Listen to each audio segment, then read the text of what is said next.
आपका फिर स्वागत है कक्षा 8 की क्लास में। कक्षा 8 की मंजरी का पाठ 3 सच्ची वीरता के विषय में हम आप सब पढ़ेंगे। और इस पाठ को सरदार पूर्ण सिंह जी ने लिखा हुआ है। और सरदार पूर्ण सिंह जी का जन्म एक सिख परिवार में हुआ था। वो लिखते हैं, बच्चों इस पाठ में सच्चे वीर पुरुषों के धैर्य, साहस, स्वाभिमान जैसे गुणों पर प्रकाश डालते हुए बताया गया है कि वीर पुरुष प्रत्येक स्थिति में सच्चाई का साथ देते हैं। तो बच्चों इस पढ़ना शुरू करते हैं हम। सच्चे वीर पुरुष धीर, गंभीर और आज़ाद होते हैं। उनके मन की गंभीरता और शक्ति समुद्र की तरह विशाल होती है, गहरी तथा आकाश की तरह स्थिर और अचल होती है। परंतु जब ये शेर गरजते हैं तब सदियों तक उनकी दहाड़ सुनाई देती रहती है और अन्य सब आवाज़ें बंद हो जाती हैं। एक बार एक बागी गुलाम और बादशाह के बीच बातचीत हुई।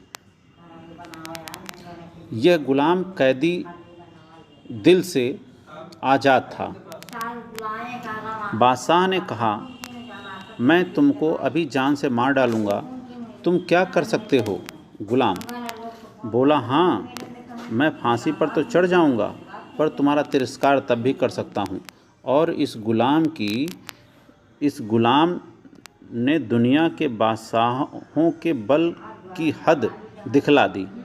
बस इतना ही जोर और इतनी ही सेखी पर वे झूठे राजा मारपीट कर कायर लोगों को डराते हैं। चूँकि लोग शरीर को अपने जीवन का केंद्र समझते हैं, इसलिए जहाँ किसी ने किसी पर जरा जोर से हाथ लगाया, वहीं से मारे डर के अधमरे हो जाते हैं। केवल शरीर रक्षा के निमित्त ये लोग इन राजाओं की ऊपरी मन से पूजा करते रहते हैं। एक अनुच्छेद के उपरांत हम लोग पीछे के कार्य को देखते हैं कि इसमें आए हुए कठिन शब्द को हम देखते हैं। वहाँ पर तिरस्कार शब्द आया और उस तिरस्कार शब्द का अर्थ है अपमान, अनादर। सेखी शब्द है हेकड़ी, शान। काफिर, ईश्वर को न मानने वाला, सत्य को छिपाने वाला। कलाम, वाणी शब्द, वार्तालाप। अगले उस पर हम लोग चलते हैं बच्चों।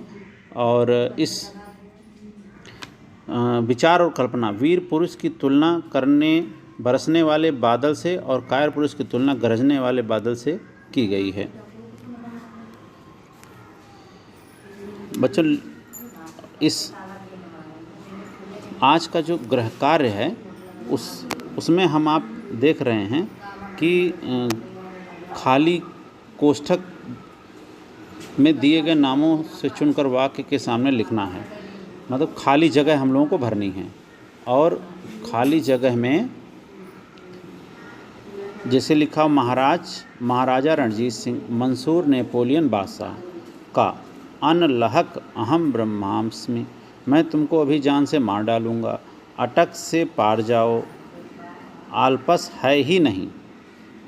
लेखक के अनुसार दुनिया किस पर खड़ी है? धन और दौलत पर, दान और पांडित्य पर, ज्ञान और पांडित्य पर, हिंसा और अत्याचार पर। बच्चों इन खाली जगहों पर आपको भरना है और नंबर 2 वाला भी आपको लिखना है। अगले दिन इसका अगला बचा हुआ हिस्सा हम लोग पढ़ेंगे। तब तक इस पाठ से संबंधित जो अगले अनुच्छेद हैं उस पर हम आपका ध्यान आकर्षित करते हैं। आगे का जितना भी ये है आप पढ़ेंगे और अंडरलाइन करते हुए चलते चले जाएंगे। बच्चों आप सुरक्षित रहें, स्वस्थ रहें, अपने घरों पर रह करके ऑनलाइन पढ़ाई करते रहें। धन्यवाद।